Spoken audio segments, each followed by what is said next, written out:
الحمد لله نحمده ونستعينه ونستغفره ونؤمن به ونتوكل عليه ونعوذ بالله من شرور أنفسنا ومن سيئات أعمالنا من يهده الله فلا مضل له ومن يضلله فلا هادي له ونشهد أن سيدنا ومولانا محمدا عبده ورسوله أما بعد فأعوذ بالله من الشيطان الرجيم بسم الله الرحمن الرحيم يا أيها الذين آمنوا كلوا من طيبات ما رزقناكم واشكروا لله إن كنتم إياه تعبدون فإن لم تفعلوا فاعذنوا بحرب من الله ورسوله وقال النبي صلى الله عليه وسلم من أكل طيبا وعمل في سنة أمن الناس بواقعه في الجنة أو كما قال النبي صلى الله عليه وسلم صدق الله العظيم وصدق رسوله النبي الكريم ومن الشاهدين والشاكرين والحمد لله رب العالمين. دل کی گہرائیوں سے درود شریف اللهم صل على محمد وعلى آل محمد كما صليت على إبراهيم وعلى آل إبراهيم إنك حميد مجيد اللهم بارك على محمد وعلى آل محمد كما باركت على إبراهيم وعلى آل إبراهيم إنك حميد مجيد.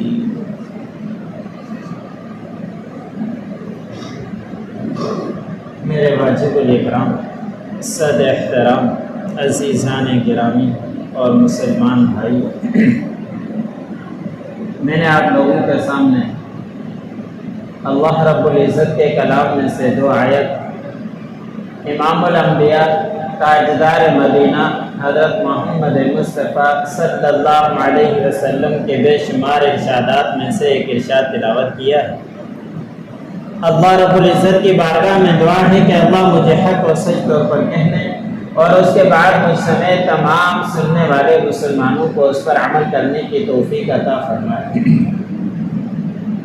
جو آیت میں نے آپ لوگوں کے سامنے تلاوت کی، اس آیت کے اندر اللہ رب العزت نے تمام مومنین کو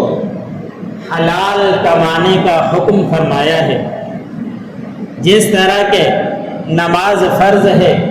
زکوٰۃ فرض ہے، حج فرض ہے، ایسے ہی تمام فرائضوں کے بعد حلال روزی کمانا بھی اس مسلمان کے اوپر، انسان کے اوپر فرض ہے. اگر انسان حلال روزی نہیں کمائے گا، حرام کی طرف جائے گا، تو اس کے نقصانات بھی آپ صلی اللہ علیہ وسلم نے بتلائے. جس طرح کے حلال روزی کے اندر برکات ہوا کرتی ہے، ایسے ہی حرام روزی کے اندر نقصانات بھی ہوا کرتے ہیں. انسان اگر حلال روزی کھائے گا، اس کی روزی کے اندر برکتیں آئے گی، ان کی اولاد میں برکتیں آئے گی، تمام پریشانیاں اس سے دور ہو جائے گی. لیکن یہی انسان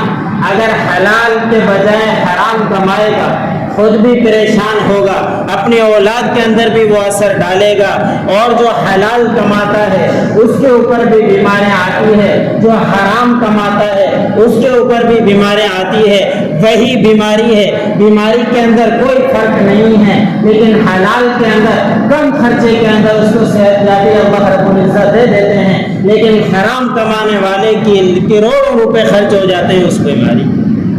تو اللہ رب العزت مختلف طریقوں سے انسان کو پتہ بھی نہیں چلتا، حلال روزی کمائے گا تو اس کی کامیابیاں ہیں اور اس کے گھر کے اندر روزی کے اندر برکتیں ہیں، لیکن حرام کمائے گا اس کے نقصانات ہوا. حضور صلی اللہ علیہ وسلم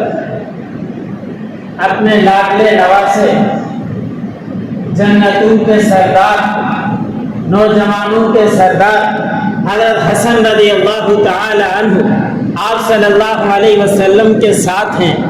آپ صلی اللہ علیہ وسلم کا ہاتھ پکڑ کر چل رہے ہیں. چھوٹے ہیں, معصوم ہیں. جاتے ہوئے چھوٹے بچوں کو کوئی چیز مل جاتی ہے, پھر وہ راستے میں ملے یا گھر کے اندر ملے, اٹھا کر وہ عادت منہ میں ڈال دیتے ہیں. حضرت حسن رضی اللہ تعالی عنہ نے آپ صلی اللہ علیہ وسلم کے ساتھ چلتے ہوئے نانا کا ہاتھ پکڑتے ہوئے آپ صلی اللہ علیہ وسلم کے نواسے چلتے ہوئے راستے میں کھجور پڑی ہوئی ملی. حضرت حسن رضی اللہ تعالی عنہ نے اٹھا کر منہ پر ڈالی. آپ صلی اللہ علیہ وسلم نے جس طرح کہ ہم بولتے ہیں تھو تھو, آپ صلی اللہ علیہ وسلم نے فرمایا کہ کخ کخ, کہ اس کو نکال دو, تھوک سے نکال دو, باہر نکال دو. آپ صلی اللہ علیہ وسلم نے معصوم بچہ ہے, ابھی کوئی بات کا مکلف نہیں ہے, نہ بالغ ہوا ہے, معصوم بچہ, اس کے اوپر قلم ہٹا ہوا ہے, لیکن آپ صلی اللہ علیہ وسلم نے اس سے کر پا کر وہ کھجور بھی نکال دی کہ معلوم نہیں کہ یہ زکات کی ہو,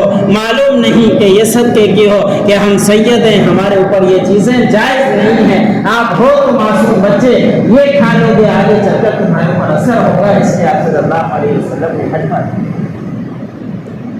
کئی روایتیں حرام کے متعلق آپ صلی اللہ علیہ وسلم نے بیان فرمائی کہ جو جسم آپ صلی اللہ علیہ وسلم نے فرمایا کہ حرام کے لقمے سے پلا ہے, اس کے اوپر جنت حرام کر دی. آج کل کا ماحول ایسا ہے, ہمیں کوئی احساس نہیں. جس طرح کی زندگی گزر رہی ہے, نہ حلال کی تمیز ہے نہ حرام کی تمیز ہے. یاد رکھیں کہ حلال آئے گا تو اس کی برکات ہوگی, حرام آئے گا تو اس کے نقصانات ہوگا.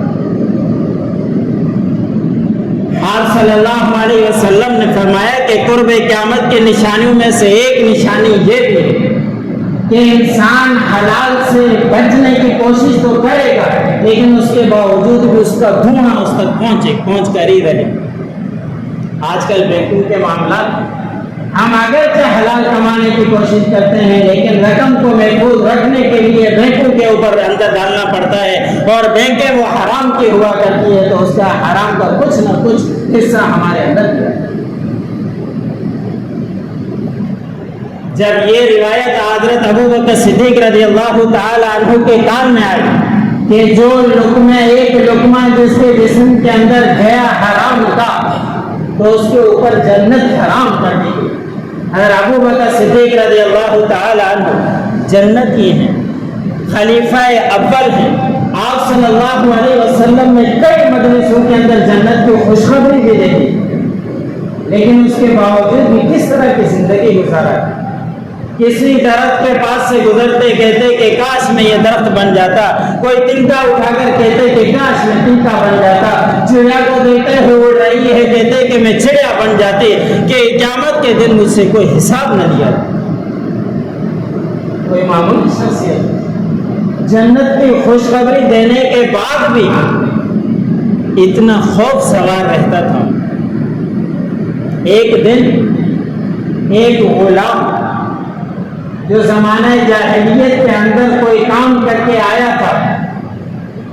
اس کی رقم اس کو ابھی تک نہیں ملی تھی. حضرت ابوبکر صدیق رضی اللہ تعالی عنہ کے پاس اس پرانی رقم وہ ملی, اور حضرت ابوبکر صدیق رضی اللہ تعالی عنہ کے پاس وہ غلام رقم لے کر آ گیا. حضرت ابوبکر صدیق رضی اللہ تعالی عنہ نے اس سے کوئی چیز خریدوائی اور اسی رقم سے وہ لے کر آ گیا. اور اس وقت تو حضرت ابوبکر کو اتنی بھوک تھی کہ سوال نہیں کیا کہ آپ نے یہ رقم کہاں سے لی. حضرت ابوبکر صدیق رضی اللہ تعالی عنہ نے کھا لی. ابھی تک لقمہ پیٹ کے اندر بھی تھوڑا سا گیا. غلام نے سوال کر دیا کہ آپ کو پہلے جب بھی کوئی چیز آیا کرتی تھی آپ مجھ سے سوال کیا کرتے تھے کہ یہ کہاں سے لائے ہو, آج مجھ سے آپ نے سوال نہیں کیا. حضرت ابوبکر صدیق رضی اللہ تعالی عنہ نے فرمایا کہ بھوک شدید تھی, مجھے وہ یاد نہیں رہا کہ میں سوال کر سکوں, ابھی آپ بتلا دیں تو کہاں سے لائے ہیں؟ تو اس وقت انہوں نے جواب دیا کہ زمانہ جاہلیت میں کام کیا کرتا تھا، اس کی رقم ابھی مجھے وہ ملی ہے، وہ میں رقم لے کر آپ کے پاس آیا ہوں۔ حضرت ابو بکر صدیق رضی اللہ تعالی عنہ نے اس لقمے کو نکالنے کے لیے انگلیاں ڈالی اور پانی اندر ڈال کر نکالنے کی کوشش کی، یہاں تک کہ سانس نکلنے والا تھا، اس کے باوجود بھی وہ لقمہ نکال کر باہر پھینکا۔ کسی نے کہا کہ ایک ہی لقمہ تھا، کیا ہو گیا؟ تو اس وقت ابو بکر صدیق رضی اللہ تعالی عنہ نے جواب دیا کہ مجھے ایک لقمہ اگر یہ نہ نکلتا، اس لقمے کی وجہ سے میری جان بھی چلی جاتی، میں جان دے دیتا، اس لیے کہ میں نے امام الانبیاء سے یہ بات سن کر رکھی ہے کہ جس پیٹ کے اندر ایک حرام کا لقمہ گیا اس کے لیے جنت حرام ہے۔ میں نے یہ بات سن رکھی تھی، اس لیے میں گوارا نہیں کر سکا کہ ایک لقمہ بھی میرے جسم کے اندر حرام کرے۔ آج کل ہم مسلمان تو ہیں، اللہ حفاظت فرمائے، مسلمان کا نام رہ چکا ہے، رشوت کا نام دوسرا رکھ دیا گیا ہے۔ رشوت کتنی مجلسوں کے اندر دی جاتی ہے، ہماری فائلوں کے اوپر ٹائر رشوت کے لگے ہوئے ہیں، جب تک کہ رشوت نہ دی جائے وہ فائل آگے چلتی ہی نہیں ہے، اور اس طرح کا ماحول بن جائے۔ کلارک باہر بیٹھا ہوا ہے، اس وقت تک اس کو رشوت نہ دو وہ آگے جانے نہیں دے، آگے کوئی اور بیٹھا ہوا ہے، جب تک کہ اس کو نہ کھلاؤ تو ہماری فائل آگے نہیں، اور رشوت کا نام چائے پانی رکھتی ہے۔ آپ صلی اللہ علیہ وسلم نے فرمایا کہ قرب قیامت کی نشانی میں سے ایک نشانی یہ بھی ہے کہ سود کھائیں گے، رشوت کھائیں گے، نام تبدیل کر کے کھائیں گے۔ آج نام تبدیل ہو گیا، ہم رشوت بھی دے رہے ہیں اور نام چائے پانی کا رکھ دیا ہے، ہم رشوت بھی دے رہے ہیں اور نام گفٹ کا رکھ دیا گیا ہے، ہم رشوت بھی دے رہے ہیں، نام تحفے کا دے دیا گیا ہے، ہم رشوت بھی دے رہے ہیں کہ یہ وقت لگا ہے، اس وقت کے اوپر ہم اس کو اجرت دیں، حالانکہ وہ بندہ اسی کے لیے ہے کہ وہ ہمارے کام کرے، اس کے لیے رشوت لینا جائز نہیں۔ آپ صلی اللہ علیہ وسلم کے حدیث مبارک ہے جو ہر مسلمان جانتا ہوگا، الراشی والمرتشی فی الکلاء وفی النار، کہ رشوت لینے والا رشوت دینے والا دونوں جہنم کے اندر ہے۔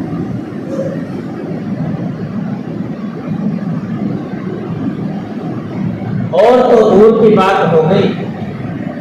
ڈاکٹر کے پاس نمبر لینے کے لیے اگر تھوڑی سی تاخیر ہو جاتی ہے تو سامنے گیٹ پر کھڑا ہے، اس کو رقم دو تمہارا نمبر بھی جل گیا۔ یہ دور کی بات نہیں، میں اپنے آنکھوں کا واقعہ میں آپ لوگوں کے سامنے عرض کرتا ہوں۔ میں خود ایک ڈاکٹر کے پاس گیا، وہاں لائن پہ کھڑا رہا اور کافی دیر کے بعد میرا نمبر آنا تھا، لیکن باہر سے کوئی آیا اور ہاتھ میں لے کے منجی اس کو دے دی جو گیٹ پر کھڑا تھا، فوراً اس بندے کا نام آ گیا جو ابھی آیا تھا، اس کو بھیج دیا۔ یہ ماحول جب چلے گا تو پھر ہم مسلمان صرف نام کے رہ جائیں گے، ہم ہاتھ اٹھاتے رہیں گے، یا ربی کہتے رہیں گے، اللہ رب العزت ہماری دعاؤں کو قبول نہیں۔ یہ میں نہیں کہتا، امام الانبیاء تاجدار مدینہ حضرت محمد مصطفیٰ صلی اللہ علیہ وسلم کہہ کر گئے کہ کوئی شخص دعائیں تو مانگے گا، اس کے بال بکھرے ہوئے ہوں گے، کپڑے اس کے میلے ہوں گے، بڑا سفر کر کے آیا ہوگا، تھکا مانگا بھی ہوگا، بیت اللہ کے سامنے کھڑا ہو کر بھی کہے گا کہ یا ربی جتنی دفعہ چاہے وہ پکارتا رہے، لیکن اس کا کھانا حرام، اس کا پینا حرام، کبھی بھی اس کی دعائیں قبول نہیں۔ ہم مسلمان پستے کیوں جا رہے ہیں؟ ہم مسلمان پیچھے دھکیلے کیوں جا رہے ہیں؟ یہی وجہ ہے کہ ہماری کہ مسلمان کی کیفیت وہ نہیں رہی جو پہلے دور کے اندر ہوا۔ افغانستان کا ایک بادشاہ گزرا ہے جس کا نام دوست محمد خان تھا۔ اس دور کے اندر اس نے اپنے بیٹے کو ولی عہد بنانا تھا کہ میرے بعد بیٹا وہ بادشاہ سنبھالے گا۔ اس وقت کہیں سے اطلاع ملی کہ میرے علاقے کے اندر کسی دشمن نے حملہ کر دیا ہے۔ اب وہ اس حملے کو بچانے کے لیے اپنے بیٹے کو سپہ سالار بنا دیا، دوسرے لوگ اس کے ماتحت کرتے روانہ کر دیے کہ جاؤ اس علاقے کو فتح کر کے لاؤ جو ہمارا کافر اور دشمن ہمارے قبضے کر رہا ہے۔ اب وہ وہاں سے نکل پڑے اور وہاں پہنچنے کے بعد ابھی کچھ ہی دن گزرے تھے، وہاں سے اطلاع آئی کہ آپ کے بیٹے نے شکست کھا لی ہے اور آپ کے بیٹے نے شکست کھا